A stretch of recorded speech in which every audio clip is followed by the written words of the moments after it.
नमस्कार दोस्तों, मैं हूँ तुलसी सागर मध्य प्रदेश से। तो ब्रह्मा कुमारी में जुड़ने के बाद लोग यहाँ डिप्रेशन में क्यों चले जाते हैं? आइए मैं आपके साथ ऑनेस्टली अपना खुद का एक्सपीरियंस शेयर करती हूँ। दरअसल ज्ञान से पहले हर एक का जीवन अलग होता है और ज्ञान के बाद अलग होता है। जब मैं ज्ञान में आई थी उस समय शायद 2005 चल रहा था, यानी मैं जुड़ी थी, आना-जाना था गुरुवार को, कभी शनिवार को, कभी सोमवार, रविवार। जैसा मुझे स्कूल टाइम से छुट्टी मिलती थी, हाफ डे मिलता था, मैं चली जाती थी, ज्ञान चर्चाएँ करती थी, बैठती थी, वहाँ के जो काम होते थे, वो ये सोच के कर देती थी झाड़ू, पोछा, बर्तन, कपड़े आपके चिप्स पापड़ बनाने हैं, गेहूँ दाल साफ करनी है, पिसाई करवाने जाना है, सब्जी लेके जाना है, जो भी काम रहते थे, सेवा समझ के कि अपना शरीर यहाँ लगेगा, तो ये सारी चीज़ें मैं कर देती थी। उसके बाद फिर मेरी 2007 में ही 12वीं कंप्लीट हो गई थी और फिर मैं गर्मियों की छुट्टी से ही यहाँ आ गई थी परमानेंट सेंटर पे रहने लगी थी। खुरई तहसील में सेंटर है ब्रह्मा कुमारी, मैं वहीं जाके रहने लगी थी, वहीं मेरा घर था थोड़ी दूरी पर और यहीं मैं रहती थी। तो मेरे मन में ऐसा था, मुझे कोई भी चीज़ में बिल्कुल 100% समर्पित होने की नेचर थी कि मैंने अपने घर परिवार मोह माया से दूर हटा के सीधे सफ़ेद कपड़े पहन लिए और मैं ज्ञान योग की प्रैक्टिस करने लगी और जगह-जगह जाने लगी, ज्ञान सुनाने लगी। देह भान भी मैंने जैसे छोड़ दिया कि मेरे अपने लोग हैं, मेरे माता-पिता की जान-पहचान की। उस समय शायद मेरा मन बालपन भी था, मेरी कोई ज़्यादा एज नहीं थी। 12वीं में कितनी एज हो सकती है लड़का-लड़की की, 17-18 साल की रही होंगी। मैं आ गई थी और मैंने प्रैक्टिस करके सुनाना शुरू किया। मुझे स्पीच का शौक था ही। स्कूलों में भी मैं सिंगर वगैरह गाना-वाना में स्पीच में भाग लेती थी, तो मुझे ये सारी चीज़ों का शौक था। तो यहाँ भी आके ज्ञान योग की मैं प्रैक्टिस दीदियों के साथ करने लगी, कराने लगी। फिर धीरे-धीरे जो जो नेचर था, कहते हैं कि आपको ज्ञान आ गया है और ज्ञान के बाद अगर आप गलती करते हैं तो 100 गुना सज़ा मिलती है और ज्ञान से पहले अगर आप अनजाने में गलती करते हैं तो 1 गुना मिलती है। तो यहाँ सारी चीज़ें हम आके देखने लगे। अब जो नेचर थी इतने साल में दुनिया भी वो एकदम से ख़त्म नहीं होती और मैं तो कहती हूँ वो कभी ख़त्म नहीं होती है। हाँ, उसमें थोड़ा बहुत बदलाव ज़रूर आता है, वो थोड़ी कम ज़रूर हो जाती है वक़्त के साथ या फिर आप उसमें उसको इग्नोर मानना सीख जाते हैं या उसके साथ आप जीना सीख जाते हैं। ये चीज़ें हो सकती हैं, लेकिन हर इंसान जन्म से कुछ एक उसके अंदर जो नेचर होती हैं, जब से वो बोलना सीखता है, होश सँभालना सीखता है लोगों के साथ स्कूल में, फ्रेंड सर्कल में, स्कूल कॉलेज में, ज्ञान में, परिवार में, मोहल्ला पड़ोस रिश्तेदारों में, कुछ एक उसकी जो नेचर होती है, वो या तो उसकी बढ़ती जाती है या फिर थोड़ी कम हो जाती है या फिर वो उसके साथ एडजस्ट करना सीख जाता है।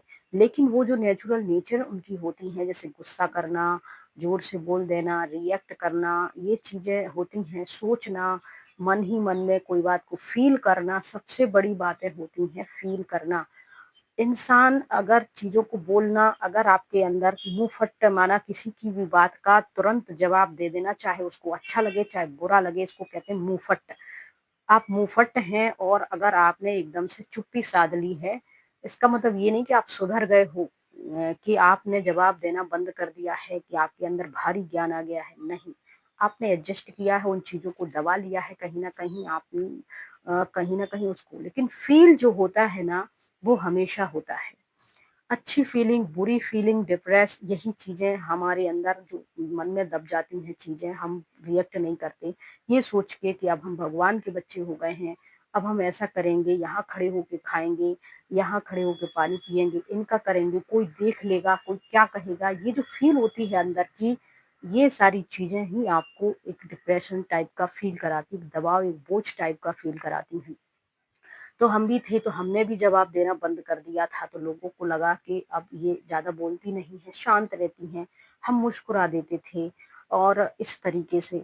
तो एक बार क्या हो रहा था कि हम जैसे कहीं जा रहे हैं और किसी ने आते-जाते कोई कमेंट पास किया कि हाय, हेलो या कोई भी ऐसी गंदी-संदी, तो हम उस पे बरस पड़ते थे तुरंत, कुछ भी कह देते थे। मतलब कि ऐसे बोलने की हिम्मत कैसे हुई? ऐसा क्यों किया? मतलब कुछ भी हम जवाब ज़रूर देते थे। कहीं बस में भीड़ में चढ़े हैं, किसी ने गलत जगह हाथ लगाने की कोशिश करी, उसको तुरंत आँखें दिखाते हुए डाँट देते थे, फटकार लगा देते थे।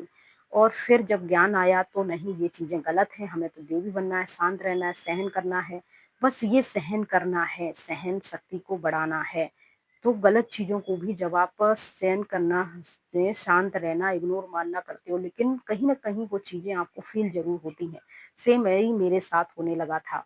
तो मैं वहाँ जाती थी, गई थी, और जब जाती कहीं बस में जाती, ऑटो में जाती, भीड़ में जाती, कपड़े तो मैंने व्हाइट पहने हुए हैं, सब चीज़ें भी मैंने हैं एक सन्यासी की तरह। लेकिन कहते हैं कि जो महिलाएँ होती हैं, महिलाएँ चाहे किसी भी प्रकार का वस्त्र धारण करें, चाहे वो सजी-धजी हो, चाहे नहीं हो, चाहे एक छोटी-सी बनिया हो, लेकिन दुनिया समाज को वो एक माल ही दिखाई देती है, और उसके प्राइवेट पार्ट को छूने की वो हर संभव कोशिश करते हैं, चाहे वो एक सन्यासी वेशभूषा में हो, चाहे वो एक भिखारिन दरिद्र हालत में हो, चाहे वो एक छोटी बच्ची हो। तो यही सारी चीज़ें होती थी। भीड़ में, बस में, ट्रेन में, इधर-उधर, और बड़ा नर्वस सा फ़ील होता था, लेकिन कुछ कहते नहीं थे। मन ही मन उनके लिए प्रार्थना करते थे, भगवान से कहते थे, और ये चीज़ें फिर बाद में फ़ील होती थी, बुरा लगता था। तो ये चीज़ें रहती कहीं न कहीं डिप्रेस करती हैं। फिर एक बार क्या हुआ, ट्रेन में बैठ के हम कहीं जा रहे थे, जनरल बोगी थी। लोग बाग ऊपर बैठे थे, जूते पंखे पे रख के बैठे। जैसे ही ट्रेन की स्पीड बढ़ी, वो जूते आके मैंने सफ़ेद साड़ी पहन रखी थी, मेरी गोद में आके वे गिरे जूते चप्पल गंदे-संदे, और मैं चुपचाप महात्माओं की तरह सर झुकाए बैठी थी। उनको कोई मैंने रिएक्ट नहीं किया, मैंने ये तक नहीं देखा कि ये किसके जूते चप्पल हैं, ना ऊपर सर किया। मैं ऐसी शांत सी बैठी। अब आस-पास के लोग मेरा मुँह देख रहे और उन लोगों का मुँह देख रहे कि ये है। फिर उन्हीं में से थोड़ी देर, 1 आध मिनट के बाद, उन्हीं में से कुछ लोग आते हैं, जूते-चप्पल उठाते हैं, फेंक देते हैं, और फिर उनको चिल्लाना शुरू कर देते हैं कि तुमको दिखाई नहीं दे रहा, नीचे भी लोग बाग बैठे हैं। यानी ये काम मुझे करना चाहिए था, लेकिन दूसरे कर रहे हैं। मैं उसमें समय भी बोलना बहुत कुछ चाहती थी, लेकिन मैंने वो बोली नहीं, पचा ली। इसका मतलब ये नहीं कि मैं बहुत सहनशील, दानवीर, क्षमावीर देवी बन चुकी हूँ, नहीं। मुझे फ़ील बुरा उस समय भी लग रहा था, मेरा मन उनको जवाब देने का उस समय भी कर रहा था, लेकिन यही चीज़ें होती हैं। हमें लगता है कि हम बदल गए हैं, हम देवताओं की तरफ चले जा रहे हैं, हम ऐसा है, लेकिन नहीं है। हमें बुरा लग रहा है, हमें देवभान आ रहा है, हमारे अंदर जो पहले की जो नेचर थी वो अभी भी मौजूद है। वो परमानेंट कभी खत्म नहीं होती है, और हम उनको दबाए रखने और उनको दबा-दबा के जीने की जो कोशिश करते हैं ना, बस वही हमारे जीवन में तनाव सा डालती है, चिड़चिड़ापन सा डालती है, डिप्रेशन सा फ़ील करवाती है, एक हिप्नोटाइज़ सी हमारी कंडीशन बन जाती है। हम चाहते तो सब कुछ है, बोलना भी चाहते हैं, रिएक्ट भी, लेकिन हम बंध से जाते हैं, एक डर में जीते हैं, कहीं धर्मराज हमें ना देख रहे हों, कहीं हमें 100 गुना पाप ना लग जाए, कहीं हमारे साथ ऐसा ना हो जाए, वैसा ना हो जाए। इस डर की वजह से हमारा जो माइंड है एक कुछ एक दायरे में फँस के रह जाता है। और जब धीरे-धीरे इन चीज़ों से आप बाहर निकलते हैं, रिएक्ट करना शुरू कर देते हैं। ज्ञान तो आपको आ गया है, मेडिटेशन तो आप कर रहे हो, लेकिन गलत को आप गलत बोल रहे हो। जो मन में आ रहा है उसका रिएक्ट कर रहे हो, जो खाने का मन कर रहा है वो खा रहे हो, जो पहनने का मन कर रहा है वो पहन रहे हो, घूम रहे फिर रहे हो। एक नॉर्मल लाइफ़ आप जी रहे हो, आप बिल्कुल ठीक हो। धीरे-धीरे हमने उन चीज़ों से, उस संस्था से, उस वेशभूषा से, उन नियम-कायदों से खुद को डिटैच किया, और धीरे-धीरे हम अपनी नॉर्मल लाइफ़ में वापस आए। और सच बता रहे हैं ऑनेस्टी के साथ दोस्तों, कि मुझे 6-7 साल लग गए थे यहाँ तक आके ये वीडियो और ये एक्सपीरियंस आप लोगों के साथ शेयर करने में। तो ये चीज़ें होती हैं, ईश्वर कभी भी आपको प्यार देने के लिए आते हैं, ना कि डराने-धमकाने के लिए। और इस साए से आप भी उबर सकते, बाहर निकल सकते हैं। आप अपने जीवन को एक नॉर्मल जीवन की तरह जीने की कोशिश कीजिए। आपको जिस भी देवी-देवताओं में इंटरेस्ट है, उनकी भक्ति पूजा-पाठ कीजिए। जो भी खाना-पीना चाहते, खाइए-पिइए, घूमिए-फिरिए। जो भी बोलना चाहते हो, गुस्से में, प्यार से, चिल्ला के, रोना चाहते हो, रो लीजिए। आप एक नॉर्मल जीवन जीने की कोशिश कीजिए, भावनाओं को बाहर निकलने दीजिए, लोगों के साथ प्यार से रहिए, अपने घर परिवार, दुनिया समाज के साथ, सबके साथ तालमेल बना के रखिए, गलत को गलत बोलने की हिम्मत रखिए, और आप देखिए अच्छा फ़ील करेंगे जब आप बोल पाएँगे। हमने भी जब अपने सारे एक्सपीरियंस आप लोगों के साथ शेयर किए, तो हम भी एक अच्छा फ़ील करने लगे। और रही बात भगवान की, तो वो आज भी हम सबके दिलों में, तो जैसे ही नॉर्मली लोग ईश्वर को मानते, आस्था विश्वास रखते, मैं भी मानती हूँ। मैं भी सभी देवताओं को पहले मानती थी, बाद में शिव बाबा को मानने लगी, क्योंकि बाकी देवताओं को मैं मनुष्य की दृष्टि से देखने लगी थी। लेकिन मैंने इस थिंकिंग को भी छोड़ दिया। जो देवी देवता हैं वो देवी देवता ही रहेंगे, जो त्यागी तपस्वी हैं वो वही रहेंगे, मनुष्य मनुष्य ही रहेगा। हमें उनके जैसा बनने की कोई जरूरत नहीं है, हम जैसे हैं वैसे ही रहें। बस हम अपना ध्यान रखें और अपनी गलत कर्मों का थोड़ा सा ध्यान रखें, किसी का दिल ना दुखे। रही बात दिल दुखने की, तो ये अच्छी बात मैंने आपके साथ शेयर की, तो भी किसी का दिल दुख जाएगा, गलत सलत कमेंट कर देंगे, गाली गलौज करके जाएंगे कमेंट में, वो उनका कर्म है।